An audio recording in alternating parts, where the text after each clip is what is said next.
Students, अपन unit first complete कर ली। आज पढ़ेंगे यूनिट सेकेंड। और यूनिट सेकेंड का जो नाम है तेरा ऑर्गेनिक केमिस्ट्री की है तेरी यूनिट सेकेंड। ठीक है, अब यूनिट सेकेंड का जो नाम है वो तेरे को पता होना चाहिए। क्या नाम है गुरुजी? थोड़ा इंटरेस्टिंग है चैप्टर, मजा आने वाला है तेरे को। इस चैप्टर के अंदर क्या चीजें हैं क्या नहीं है वो देख। चैप्टर का नाम है stereo chemistry of organic compounds. Stereo chemistry of organic compounds. ठीक है, हिंदी में इसको बोलते हैं कार्बनिक यौगिकों के त्रिविम रसायन। क्या बोलेगा इसको तू हिंदी में? कार्बनिक यौगिकों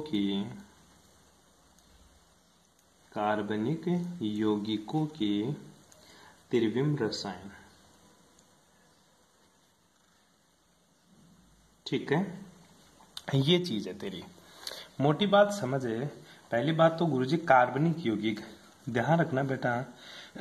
कार्बनिक यौगिक वो होते हैं जिनमें कार्बन, हाइड्रोजन और ऑक्सीजन का सम्मिलित रूप होता है, कार्बनिक यौगिक कहलाते हैं। त्रिविम रसायन का मतलब होता है स्टीरियो केमिस्ट्री। स्टीरियो या त्रिविम रसायन का सीधा सा मतलब होता है गुरुजी, जो कार्बनिक यौगिक है, ऑर्गेनिक कंपाउंड्स हैं, उनकी 3D के अंदर उनका अरेंजमेंट क्या है।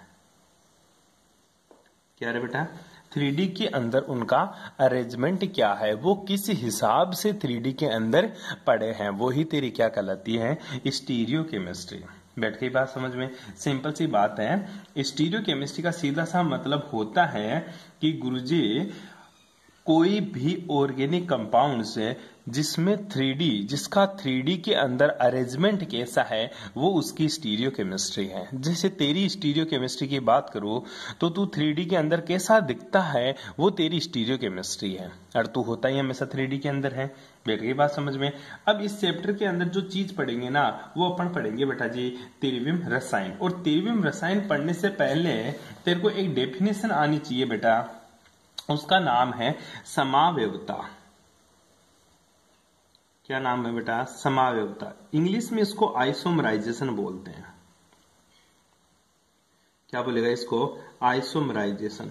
जो आइसोमराइजेशन है, समावयवता, ये कौन से शब्द से मिलकर बना है? ये मिलकर बना है बेटा समावयव से। किससे मिलकर बना है? समावयव से मिलकर बना होता। अब बात आती है गुरुजी समावयव, इसको इंग्लिश में बोलते हैं बेटा आइसोमर। क्या बोलेगा? आइसोमर। पहली चीज तो यही है गुरुजी, आइसोमर होता क्या है। आइसोमर के बाद में मेरे को पता चल जाएगा कि आइसोमराइजेशन क्या होता है। आइसोमर की डेफिनेशन सुन ले सबसे पहले। आइसोमर वे कंपाउंड्स होते हैं, ठीक है, जिनका मोलिक्यूलर वेट, कौन सा वेट? Molecular wait. ठीक है, मोलिक्यूलर वेट को हिंदी में बोलते हैं बेटा अणुभार। क्या होना चाहिए? एक समान होता है। कैसा होता है? एक समान होता है। मोलिक्यूलर वेट क्या होता है? एक समान होता है। परंतु क्या?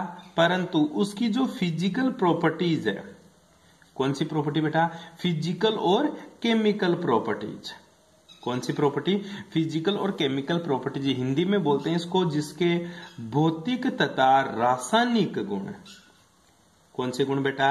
भौतिक तथा रासायनिक गुण क्या होते हैं? अलग अलग होते हैं। कैसे होते हैं? अलग अलग होते हैं। क्या कहलाते हैं? एक दूसरे के आइसोमर कहलाते हैं। क्या कहलाते हैं? एक दूसरे के आइसोमर कहलाते हैं। क्या कहलाते हैं? एक दूसरे के आइसोमर कहलाते हैं। दोबारा से ध्यान देना, ऐसे कंपाउंड्स, ऐसे दो कंपाउंड्स हैं जिनका अणुभार तो क्या हो? एक समान हो। ऐसे दो कंपाउंड्स जिनका अणुभार तो एक समान हो, परंतु उनका भौतिक और रासायनिक गुण अलग अलग होता है। क्या कहलाते हैं? समावयव कहलाते हैं। क्या कहलाते हैं बेटा? समावयव कहलाते हैं। समावयव। और समावयवता की इस परिघटना को समावयवता कहलाते हैं। क्या बेटा? समावयव के बनने की, ठीक है, समावयव के बनने की इस परिघटना को, इस परिघटना को क्या बोलते हैं अपन? समावयवता बोलते हैं। क्या बोलेंगे बेटा जी, समावयवता बोलते हैं। तो समावयवता की डेफिनेशन क्या हुई बेटा, सीधी सी बात है, ऐसे यौगिक जिनका अणुसूत्र समान हो, मींस जिनका मोलिकुलर वेट या मोलिकुलर फॉर्मूला सेम हो, परंतु उनके फिजिकल एंड केमिकल प्रॉपर्टीज अलग अलग होते हैं, क्या कहलाते हैं, समावयव या समावयवी भी बोलते हैं इसको। क्या बोलेंगे इसको, समावयवी। ठीक है, क्या बोलेंगे इसको, समावयवी। और इनके इस प्रॉपर्टीज को या इनके इस समावयवी बनने की घटना को क्या बोलते हैं अपन, समावयवता कहते हैं। बैठ गई बात समझ में। छोटी सी डेफिनेशन बताइए। अब बात आती है गुरुजी समावयवता के कितने पार्ट होते हैं। Isomerisation is divided into 2 parts, मतलब आइसोमराइजेशन समावयवता को 2 भागों में विभाजित किया गया है। तो समावयवता को 2 भागों में बांटा गया। कितने भागों में बेटा, 2 भागों में बांटा गया है। कौन कौन सा, पहला जो समावयवता का प्रकार है बेटा जी, वो है तेरा संरचनात्मक समावयवता। कौन सा बेटा, संरचनात्मक। और दूसरा कौन सा है तेरा, त्रिविम समावयवता। कौन सा, त्रिविम समावयवता। ठीक है, और अपना चैप्टर क्या है, त्रिविम समावयवता वाला। पहली बात तो तेरे को संरचनात्मक समावयवता क्या होती है वो भी थोड़ा सा तू देख ले, देख ले एक बार के लिए। संरचनात्मक समावयवता की डेफिनेशन लिखेगा तो एक ही लाइन लिखेगा बेटा, ऐसे यौगिक जिनका अणु सूत्र, ठीक है, जिनका मोलिकुलर वेट, जिनका मोलिकुलर फॉर्मूला क्या हो गुरुजी, समान हो। क्या हो बेटा, समान हो, लेकिन उनका संरचना सूत्र, कौन सा सूत्र बेटा, संरचना सूत्र। संरचना सूत्र का मतलब होता है स्ट्रक्चरल फॉर्मूला, या उसकी स्ट्रक्चर क्या होनी चाहिए गुरुजी, भिन्न भिन्न हो। क्या हो बेटा, भिन्न भिन्न हो। क्या कहलाता है मेरा, संरचनात्मक समावयवी कहलाते हैं। क्या कहलाते हैं बेटा, संरचनात्मक समावयवी। अब बात आती है सर संरचनात्मक समावयवी कितने प्रकार के होते हैं। बेटा संरचनात्मक समावयवी बहुत प्रकार के होते हैं, जो तू कक्षा 11 में पढ़ के आया। कौन कौन से पढ़ के आया था वहां, तू पढ़ के आया था बेटा उसके अंदर, एक तो श्रृंखला समावयवता। कौन सी पढ़ के आया था, श्रृंखला समावयवता। ठीक है, दूसरा श्रृंखला समावयवता का मतलब सीधा सा था सर, इसके अंदर पढ़ा करता था मैं, एक तो 2 नंबर, जैसे ये कितने 3 कार्बन की चेन है गुरुजी। ठीक है, कार्बन तो टोटल 4 है, लेकिन एक चेन कितने कार्बन की बेटा, 3 कार्बन की।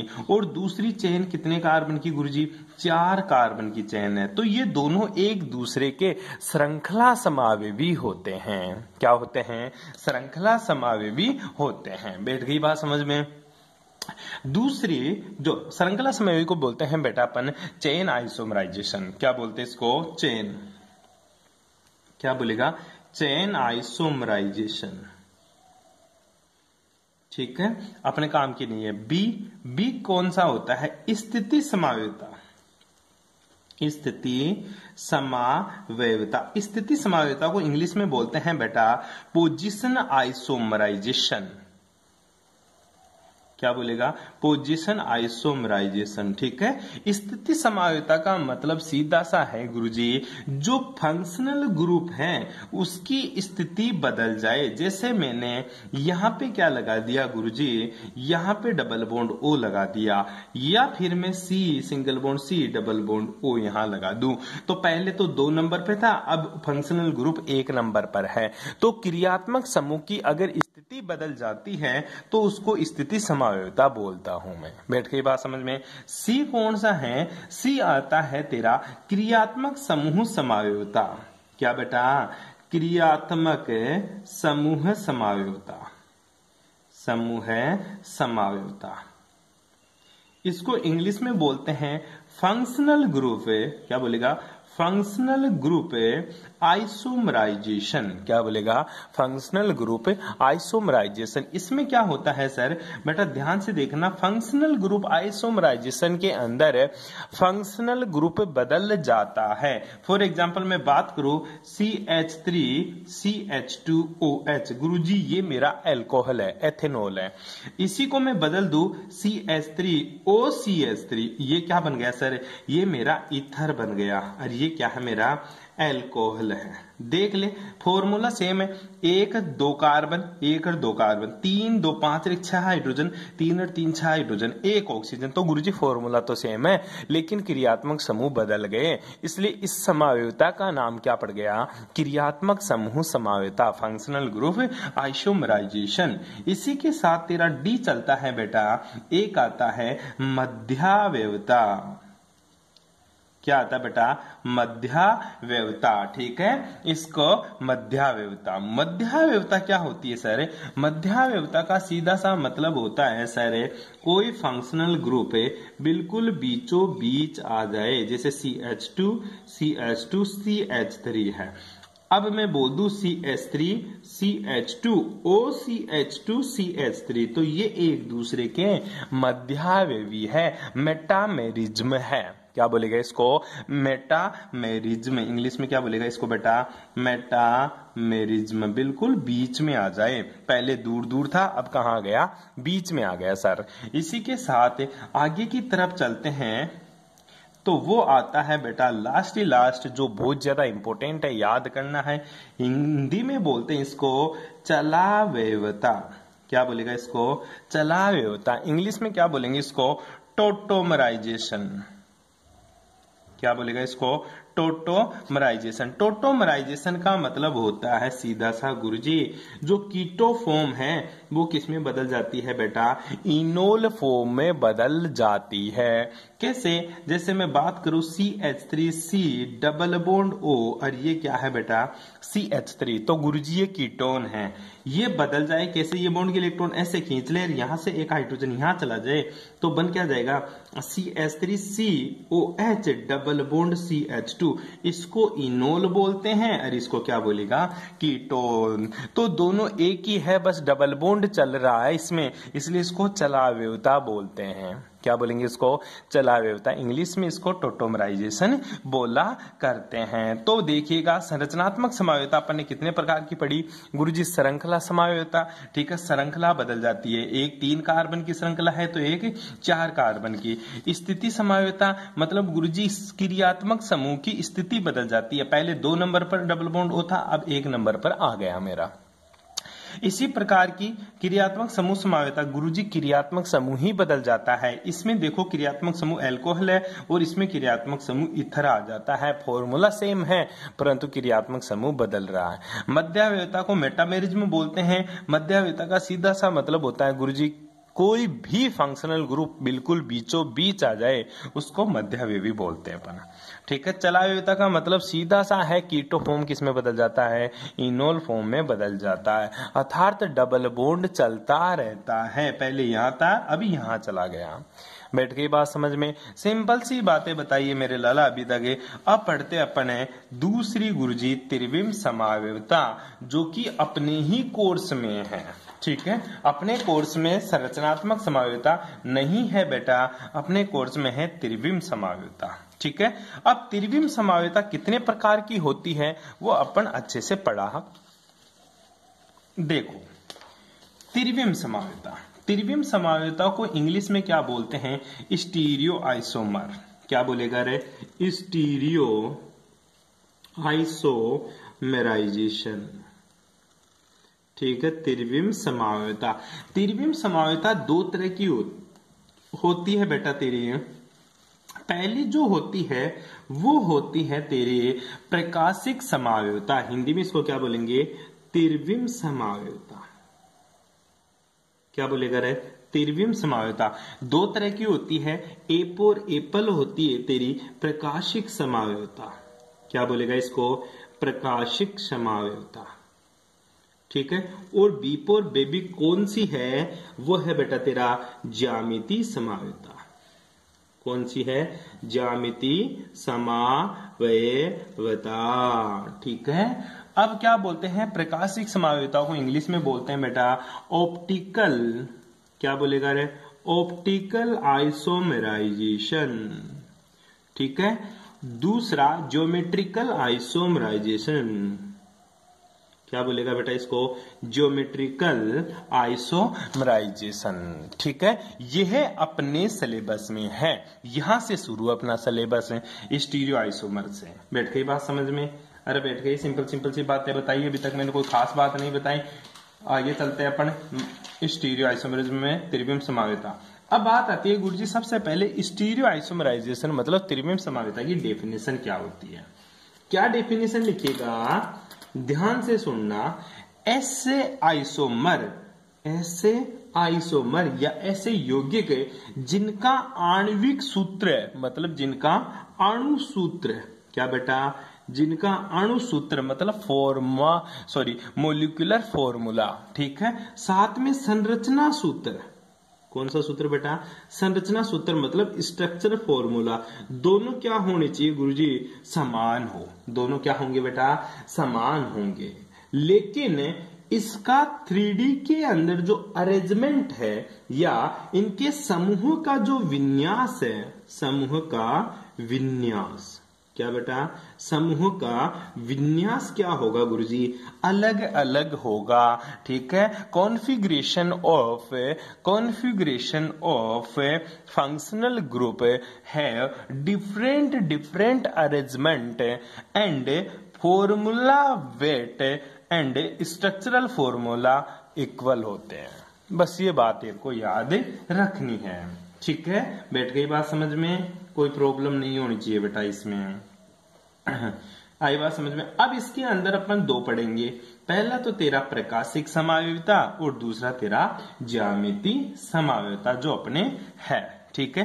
प्रकाशिक समावयवता क्या होती है गुरुजी? सीधी सी बात होती है बेटा, प्रकाशिक समावयवता अलग होती है, ज्योमेट्रिकल समावयवता तेरी अलग होती है। प्रकाशिक समावयवता में अपन क्या क्या पढ़ेंगे वो चीज देख ले, फिर एक एक को विस्तार से पढ़ेंगे।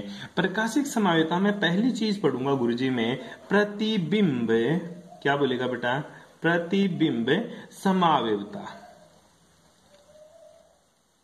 क्या बोलेगा? प्रतिबिंब समावयवता। दूसरा जो पढ़ेगा प्रतिबिंब समावयवता को इंग्लिश में बोलते हैं बेटा मिरर आइसोमराइजेशन। क्या बोलेगा? Mirror isomerisation. ठीक है। दूसरा अपन पढ़ेंगे बेटा विविरम समावयवता। क्या पढ़ेंगे रे? विविरम समावयवता। ठीक है। समावयवता। ठीक है। जो प्रकाशिक समावयवता है ये दिखाता है बेटा तेरा किरेलता। क्या दिखाएगा? किरेलता। क्या होती है तेरी कायरलिटी? इंग्लिश में किरेलता को कायरलिटी बोलते हैं बेटा। ठीक है। विवरण समावयवी दो तरह के होते हैं बेटा तेरा। एक तो होता है इरिथ्रो, इंग्लिश में भी इसको इरिथ्रो बोलते हैं, और दूसरे को थ्रियो। क्या बोलेगा बेटा? थ्रियो। बैठ गई बात समझ में? अब बात करते हैं सर प्रकाशिक समावयवता की। ये तो प्रकार हो गए। अब तू एक विन्यास का नाम लिया, कॉन्फ़िगरेशन है, तो प्रकाशिक समावयवता के बेटा विन्यास क्या होते हैं? ठीक है। Configuration of optical isomer. ठीक है। प्रकाशिक समावयवता के विन्यास ताकि विन्यास कौन कौन से प्रकाशिक समावयवता के विन्यास देखने को मिलेंगे बेटा? दो तरह का विन्यास होता है। एक तो होता है सापेक्ष विन्यास रिलेटिव, और दूसरा क्या होता है? निरपेक्ष विन्यास। ठीक है। दो तरह के विन्यास पढ़ेंगे। जो सापेक्ष विन्यास है उसको डी और कैपिटल एल, और दूसरा होगा बेटा स्मॉल डी और स्मॉल एल पढ़ेंगे। निरपेक्ष में पढ़ेंगे बेटा अपन आर और एस नोमेनक्लेचर। ठीक है। एब्सोल्यूट कॉन्फ़िगरेशन में दो चीज पढ़ेंगे, आर एस नोमेनक्लेचर, और सापेक्ष मतलब रिलेटिव में पढ़ेंगे डी एल और स्मॉल डी एल कॉन्फ़िगरेशन। इसी के साथ दूसरा आता है बेटा इसी के अंदर, पहला तो विन्यास। ठीक है। कौन सा? विन्यास। एक की बात करें तो विन्यास दो, एक तो सापेक्ष विन्यास हो सकता है, दूसरा निरपेक्ष। अब बी की बात करूं तो आता गुरुजी फिशर विन्यास। कौन सा विन्यास? फिशर विन्यास, ये भी अपन पढ़ेंगे, ठीक है। Fisher configuration. लास्ट जो अपन पढ़ेंगे ना सी, वो पढ़ेंगे बेटा इसी के अंदर वेज फनाकार। क्या बोलता है? वेज फनाकार। क्या होता है वेज फनाकार? हिंदी में, इंग्लिश में इसको बोलते हैं वेज डेस फॉर्मूला। क्या बोलेगा? वेज डेस फॉर्मूला। ये चीज पढ़ेंगे अपन ऑप्टिकल आइसोमराइजेशन के अंदर। क्या क्या चीज पढ़ेंगे गुरुजी? प्रतिबिंब समावेता जो कि रियलिटी बताएगी, विविरिम समावेता, इर्थ्रियो, प्रकाशीय समावेता, दो तरह की प्रकाशीय समावेता की विन्यास, एक तो विन्यास दो होता है, एक तो सापेक्ष और निरपेक्ष। फिशर विन्यास भी पढ़ेंगे और फेज फनाकार या फिर वेज डेस फॉर्मूला भी इसमें पढ़ेंगे। बैठ गई बात समझ में? अब आती है गुरुजी ज्योमेट्रिकल में क्या क्या पढ़ाएगा तू मेरे को, वो देख लेते हैं। ज्योमेट्रिकल के अंदर बेटा सबसे पहले अपन पढ़ेंगे यौगिकों के अंदर, मतलब कंपाउंड्स के अंदर, यौगिक के अंदर दो चीज पढ़ेंगे। एक तो पढ़ेंगे बेटा अपन सिस और ट्रांस। क्या पढ़ेगा? सिस और ट्रांस। दूसरा पढ़ेगा बेटा तो सिन और एंटी। क्या पढ़ेगा? सिन और एंटी। इसी के साथ तो पढ़ेगा ई और जेड। क्या पड़ेगा? इजेड कॉन्फ़िगरेशन, ठीक है। ये ज्योमेट्रिकल आइसोमराइजेशन के अंदर अपन चीजें की बात करेंगे जी। बैठ गई बात समझ में? ठीक है, ये चीजें अपन को पढ़नी है। इसके साथ एक और पढ़ेंगे। क्या? ये जो स्टीरियो आइसोमर है बेटा, ये होता है तेरा कन्फर्मेशनल कॉन्फ़िगरेशनल आइसोमर। क्या होता है ये? कॉन्फ़िगरेशन। दूसरा होता है तेरा कन्फर्मेशनल आइसोमर, ठीक है। जो कन्फर्मेशनल आइसोमर होता है उसको समरूपणीय समावेता बोलते हैं। क्या बोलेंगे? समरूपणीय समावेता, ठीक है। अब समरूपणीय समावेता है तो इसको हिंदी में बोलते हैं बेटा इंग्लिश में बोलते हैं कन्फर्मेशनल आइसोमर। कन्फर्मेशनल आइसोमर, ठीक है। कन्फर्मेशनल आइसोमर बहुत ज्यादा इंपॉर्टेंट है और बेटा इसमें बहुत सारी चीजें पढ़ेंगे अपन। पहला जो चीज पढ़ेंगे वो पढ़ेंगे अपन साइक्लोहेक्सेन के लिए। किसके लिए बेटा? साइक्लोहेक्सेन के लिए। साइक्लोहेक्सेन की तूने पढ़ा होगा, बहुत सारे रूप है। कौन कौन सा रूप पढ़ा है तूने? नौका रूप। कौन सा रूप बेटा? नौका रूप। नौका रूप को इंग्लिश में क्या बोलते हैं? नौका रूप को बोट फॉर्म। क्या बोलेगा इसको? Boat form. इसी के साथ पढ़ता है कुर्सी रूप। कौन सा रूप बेटा? कुर्सी रूप। इंग्लिश में क्या बोलता है इसको? चेयर फॉर्म, ठीक है। इसी के साथ तो पढ़ेगा बेटा अर्ध कुर्सी। अर्ध कुर्सी, आधी कुर्सी, आधी कुर्सी मतलब हाफ चेयर, ठीक है। इसी के साथ लास्ट वाला पढ़ेगा तू विकृत विकृत नौका रूप, या इसी को बोल सकता अर्ध नौका रूप, ठीक है। इसको भी हाफ बोट फॉर्म बोलते हैं। क्या बोलेगा इसको? Half boat form. इसी के साथ कन्फर्मेशनल आइसोमराइजेशन के जो कॉन्फ़िगरेशन है वो भी पढ़ेंगे, जिनमें एक है तेरा न्यूमान प्रोजेक्शन फॉर्मूला, ठीक है। न्यूमान प्रोजेक्शन प्रक्षेपण सूत्र, ठीक है। दूसरा क्या पढ़ेगा बेटा? सोहार्ट्स प्रक्षेपण सूत्र। कौन सा बेटा? सोहार्ट्स प्रक्षेपण सूत्र। और तीसरा पढ़ेगा बेटा कौन सा? वेज डेस फॉर्मूला। कौन सा रे? वेज डेस फॉर्मूला। ये तेरा चैप्टर है पूरा जो तेरे को पढ़ना है। क्या क्या पढ़ना है? बस ये सामने वाला पेज पढ़ना है गुरुजी, इसके अलावा मेरे को कुछ नहीं पढ़ना। बैठ गई बात समझे? तो आज की क्लास में अपन ने क्या पढ़ा? सिर्फ ओनली स्टीरियो केमिस्ट्री की बात करी थी सर। स्टीरियो केमिस्ट्री को दो भागों में बांटा, एक तो संरचनात्मक और दूसरा त्रिविम। संरचनात्मक मैंने पढ़ा दिया आप लोगों को, त्रिविम का मैंने बता दिया क्या क्या चीजें पढ़नी है, और जो पढ़नी है वो पढ़ेंगे अपन नेक्स्ट क्लास से। Thanks for cooperation.